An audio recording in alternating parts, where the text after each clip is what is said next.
I met Savana Amata, I think, in the 90s sometime. She's a student of Nancy Sudata Spence, who was the founder of Anattasati Magga, which is a Zen group in Asheville, in West Asheville.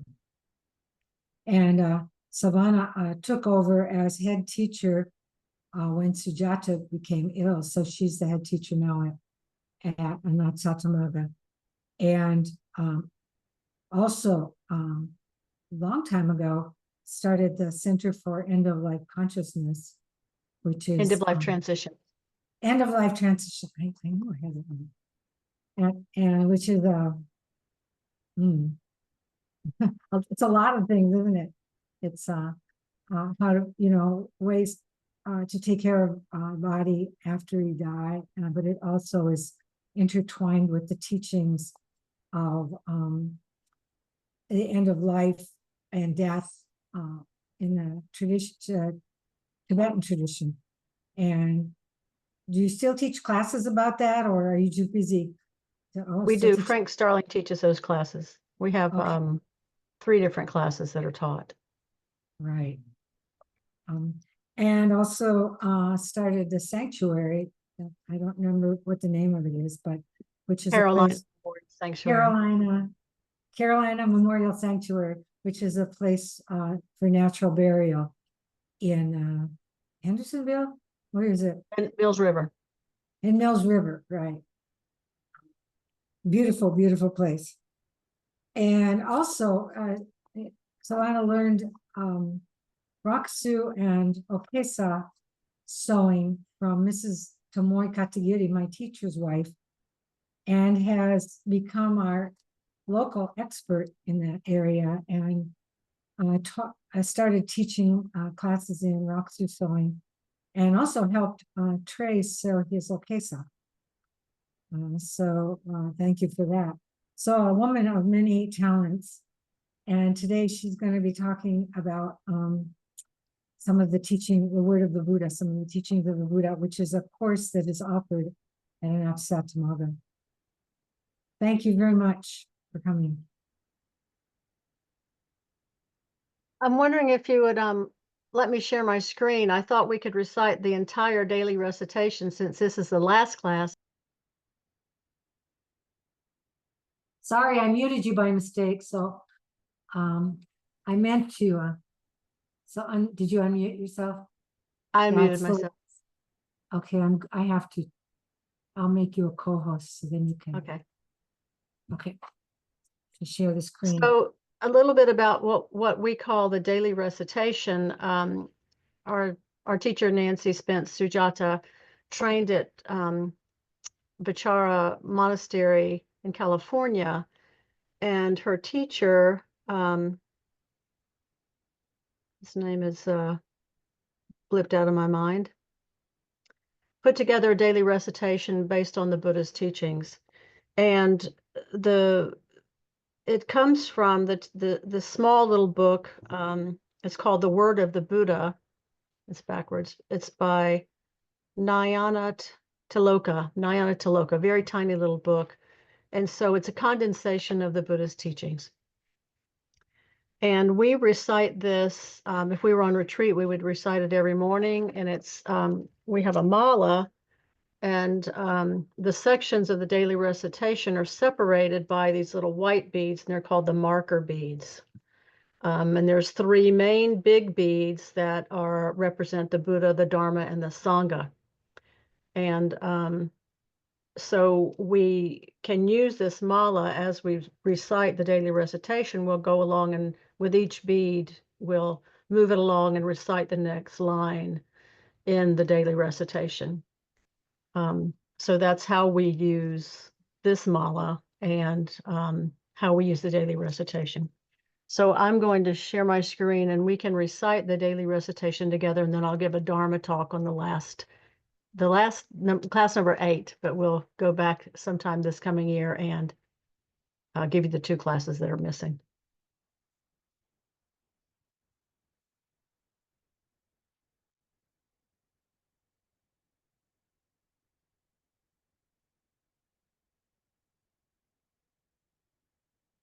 So if you want to recite this with me, you can. Daily recitation. Dharma is the teaching, the understanding, the contents of the enlightened mind. It is the experience of the joy of intelligence knowing itself. The blessings of love and respect we offer to all in times past and present who have opened the doors of wisdom, reuniting all beings with their intrinsic purity. In this way, I do most deeply vow to train the self. The recitation of these teachings ever expands the awakening of faith in the three jewels, Buddha, Dharma, and Sangha. Buddham Saranam Gacchami, Dutiyampi Tatiyampi Savaha. I turn to the perfect nature of truth for guidance. Again and yet again, may it be so. Dharmam Saranam Gacchami, Dutiyampi Tatiyampi Savaha. I turn to the teachings for guidance. Again and yet again, may it be so. Sangam Saranam Gacchami, Dutiyampi Tatiyampi Savaha. I turn to the Sangha for guidance. Again and yet again, may it be so.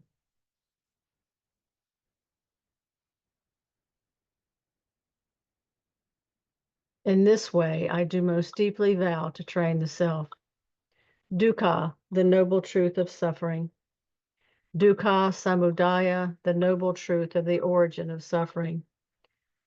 Dukkha nirodha, the noble truth of the extinction of suffering. Dukkha nirodha gamini patipada, the noble truth of the path that leads to the extinction of suffering. So long as these four noble truths are not understood, we shall wander in sorrow and ignorance. In this way, I do most deeply vow to train the self. All formations are transient, anicca. All assembled things are subject to distress and suffering, dukkha. All compounded things are without an independent and permanent self, anatta.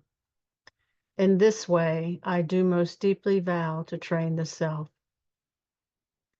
Namo Prana Paramita Hridaya. Homage to the wisdom in the heart. All forms are of the nature of emptiness, ultimately insubstantial.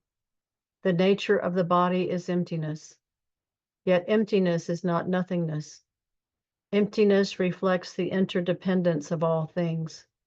Such wisdom is beyond the realm of duality. This is the teaching of our spiritual ancestors, Gautama Buddha, and all the great teachers who have transmitted the Dharma to this holy day. Blessed is the knowing of emptiness. Homage to the devotees of this and all paths of self-purification.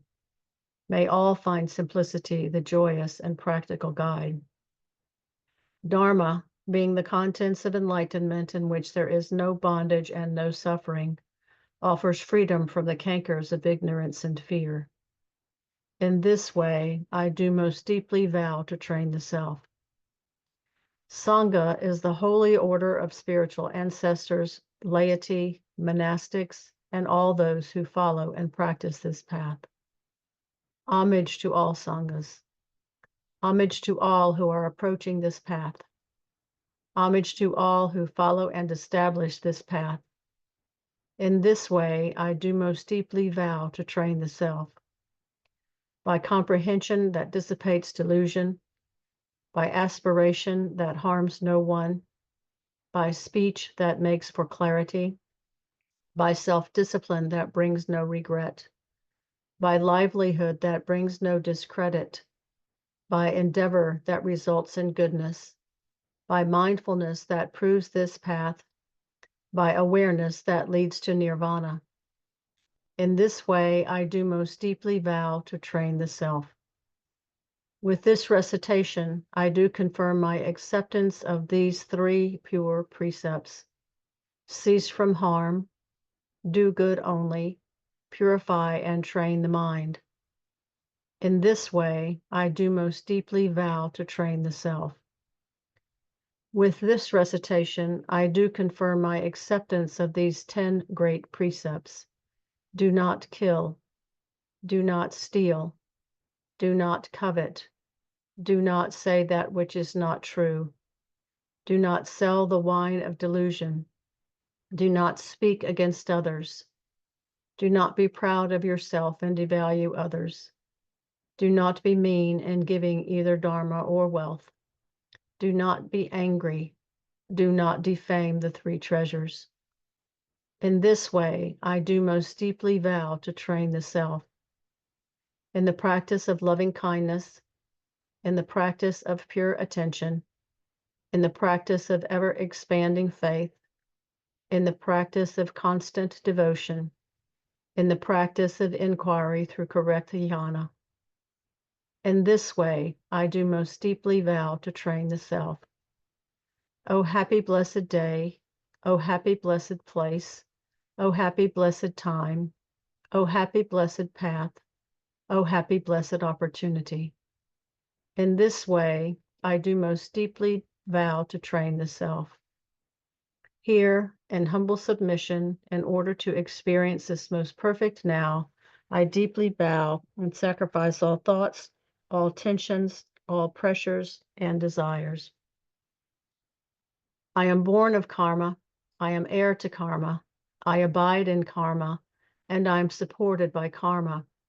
Whatever I do creates karma, and I shall surely experience this karma. The merit for all good acts I do freely offer to all beings.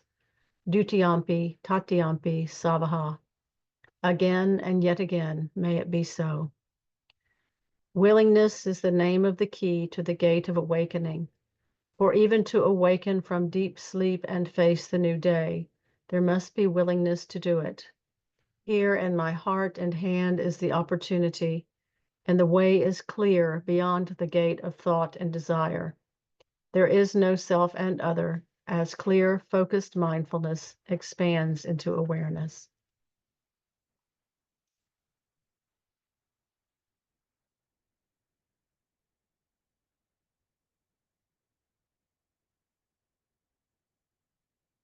Okay, so now this class is about bead number 55 all the way through the end with the key. So we start with number 55. Here in humble submission, in order to experience this most perfect now, I deeply bow and sacrifice all thoughts, all tensions, all pressures, and desires. So the bow we make as we recite this bead, we will have our hands in gasho as we recite, and then when we start to say, I deeply bow, if typically your head would be touching the floor and your arms would be on the floor, the forearms would be on the floor, and then you're lifting the palms up 3 times as you recite, representing that you're lifting the feet of the Buddha.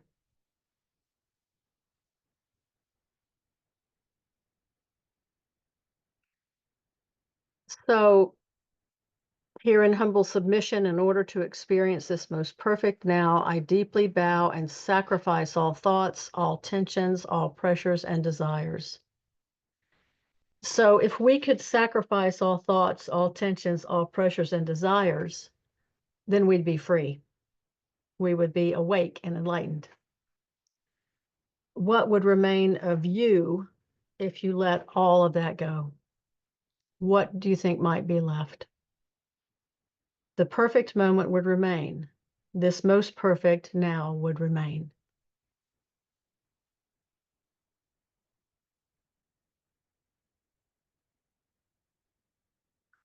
The act of bowing or prostration is a gesture used to show reverence to the triple gem.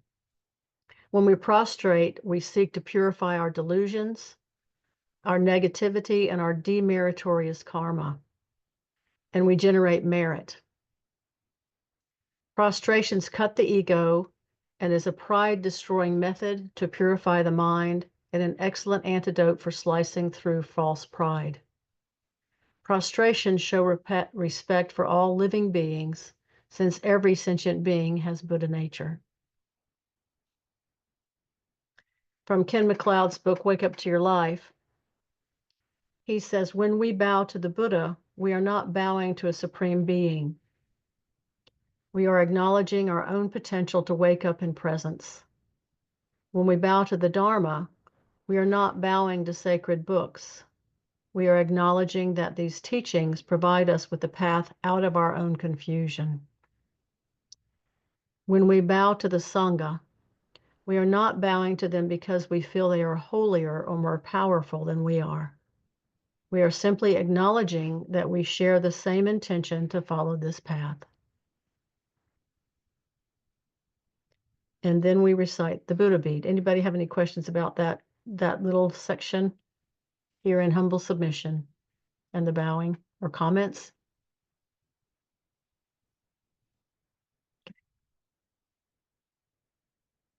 So then we come to the Buddha bead. Typically, it's the first of the 3 jewels, and here we've saved it for the last. I am born, and this is talking about karma. I am born of karma. I am heir to karma. I abide in karma, and I am supported by karma. Whatever I do creates karma, and I shall surely experience this karma. The merit for all good acts I do freely offer to all beings. Dutiyampi, tatiyampi, savaha. Again and yet again, may it be so. So here is the teaching of karma, the law of cause and effect on a moral or ethical plane. Here is the clearest definition of karma. Any action of any kind, voluntary or involuntary, produces an alteration in the composition of the elements which make up the individual who has performed it. So we are the result and manifestation of all we've done, and what we will become results from what we are doing now. One of my Sangha siblings sent a card to me, and it's a quote of the Buddha's. Each morning we are born again. What you do today is what matters most. And that's so wonderful to know that we can keep starting over again and again and again, especially when we have those slip-ups of like some alter ego grabs a hold of our tongue and starts saying things that we shouldn't be saying or doing things. And part of us is going, wait a minute, what's going on over here? The wise part, but that's still happening. So we get to start again and again and again and be mindful of and then be mindful of when those demeritorious things start to arise and make a choice to not go in that route.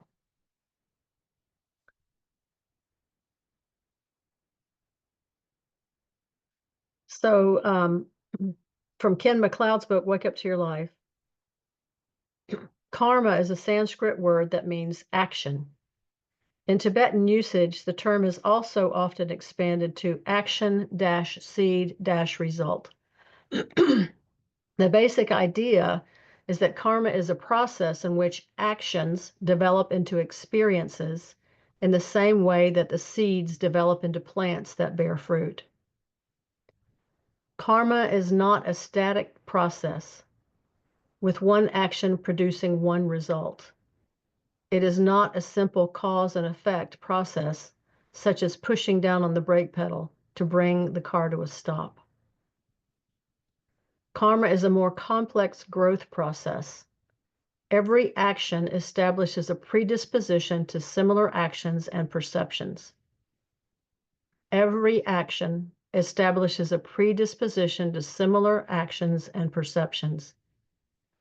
Repeated patterns of behavior evoke reactions from others and even affect our sensory experience in the world. The growth of reactive patterns has no inherent dynamic that leads to their dissolution. In other words, we can spin forever in our own karma. As Gampopa writes in Jewel Ornament of Liberation, the cycle of existence is notorious for being without end. According to classical teachings, an action becomes a karmic seed when 4 conditions are met: activation, execution, object, and completion. Activation means that the action is premeditated. We first think of acting and then we prepare to act. For example, a would-be thief sees a person leaving an ATM with a handful of money. and thinks about stealing the money. And then he looks around to see if no one is watching before approaching the bank customer. Action that takes place without premeditation does not have the same karmic result. The distinction is recognized by our legal system and the difference between murder and manslaughter. Execution means active participation. We actually perform the action or cause another person to perform the action. In the ATM example, the thief either steals the money himself or directs another person to steal it for him. Object means the action affects another person or another being. The person from whom the money is stolen is affected. Stealing in your imagination or in a dream is not significant karmically, since no person is affected. Completion means that the action is completed. We experience the completion of the action. When the thief has the money in his hands or in his control, the action is completed.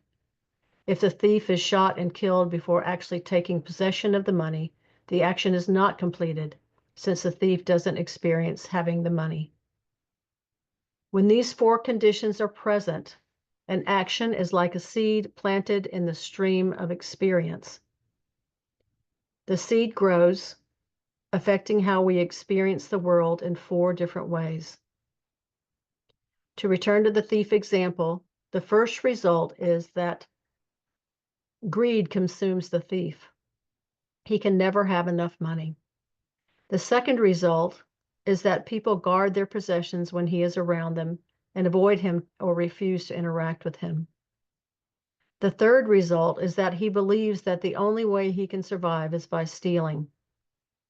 The fourth result is that the world appears to him as a wasteland, devoid of opportunities, wealth, and enjoyment. The vicious cycle of action and experienced result reinforces the behavior pattern. To step out of the cycle, we must stop letting reactive patterns drive behavior. To step out of the cycle, we must stop letting reactive patterns drive behavior. The key is, of course, attention. By learning to think, speak, and act in attention, we see more and more clearly how actions reinforce conditioned ways of thinking, feeling, and behaving, and how conditioning forms and shapes what we experience. As attention develops, we step out of patterned existence and into the mystery of being. We respond to situations instead of we respond to situations instead of reacting and act volitionally instead of habitually. We experience more and more freedom rather than a downward spiral of ever stronger conditioning. Any questions or comments about that?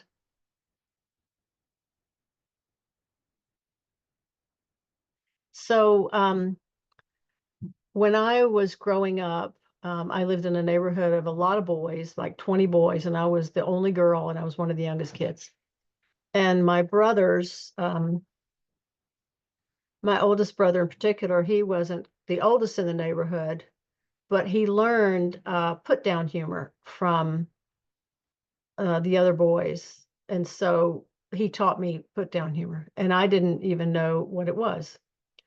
So in my early 30s, I was living in a place and I used put-down humor, and somebody heard me and they said, "We don't do that in this household. We don't use put-down humor in this household." I didn't even know what I was doing. But when they said that to me, I could see the harm in it. I could see that I was pointing out someone and naming in a kind of yucky way what I thought they were doing wrong. And I did this in front of other people. And so the person who told me about put-down humor was very kind and compassionate with me about it. And I stopped doing it. And I would just watch over time how that automatic mental formation would be there with put-down humor. You know, I might feel uncomfortable, and so to push aside my discomfort, I'd say something that was mean-spirited, but I thought was funny, you know, because that's what I had learned, and I see the harm in it now. So being able to pause when I feel discomfort, or I see someone doing something that I might not approve of, I can pause and just look at the mental formations that are starting to come together and that are wanting to come out of the mouth because it's habituated, and make a choice. And so that's what we're asking to do here, that we can reawaken every moment and not go with the habituated tendencies, which create more karma. Chris? Yeah, I do have a question. And okay, you said something about stepping out of habitual actions and then stepping into I didn't quite get that, like a mystical realm, or I'm not sure if you can pull that right now. Okay, I'll read that again. The vicious cycle of action and experienced result reinforces the behavior pattern. To step out of the cycle, we must stop letting reactive patterns drive our behavior. The key is attention. By learning to think, speak, and act in attention, we see more and more clearly how actions reinforce conditioned ways of thinking. Thinking, feeling, and behaving, and how conditioning forms and shapes what we experience. Is that what you were talking about? Mm, As attention develops, we step out of pattern existence and into the mystery of being. yes, thank you. We respond to situations instead of reacting, and act volitionally instead of habitually. Thank you. Mm-hmm. We experience more and more freedom rather than a downward spiral of ever stronger conditioning.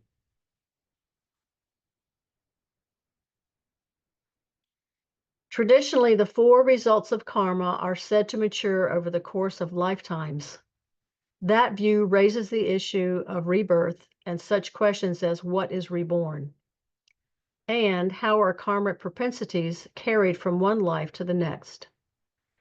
Many people hold that belief in rebirth is necessary to practice Buddhism, but Ken MacLeod and I disagree, and so do I. The essence of karma is that actions determine experience. Actions based on attention and presence dismantle patterns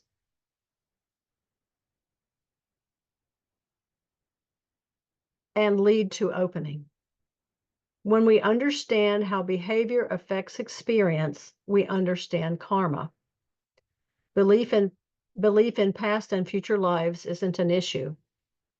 Appreciation of karma does not come from intellectual understanding or belief. It comes from seeing directly how patterns and conditioning operate. Seeing that comes about only through cultivating attention and uncovering awareness.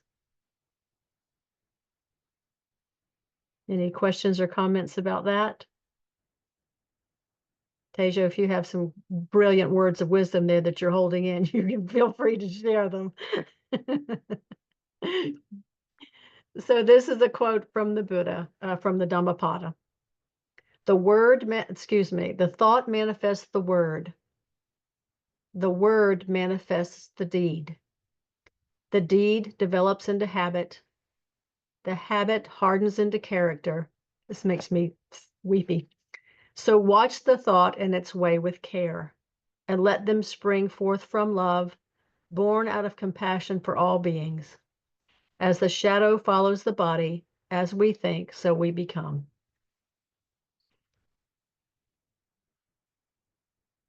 All right, that's the section on karma. And now this section is about the offering of merit.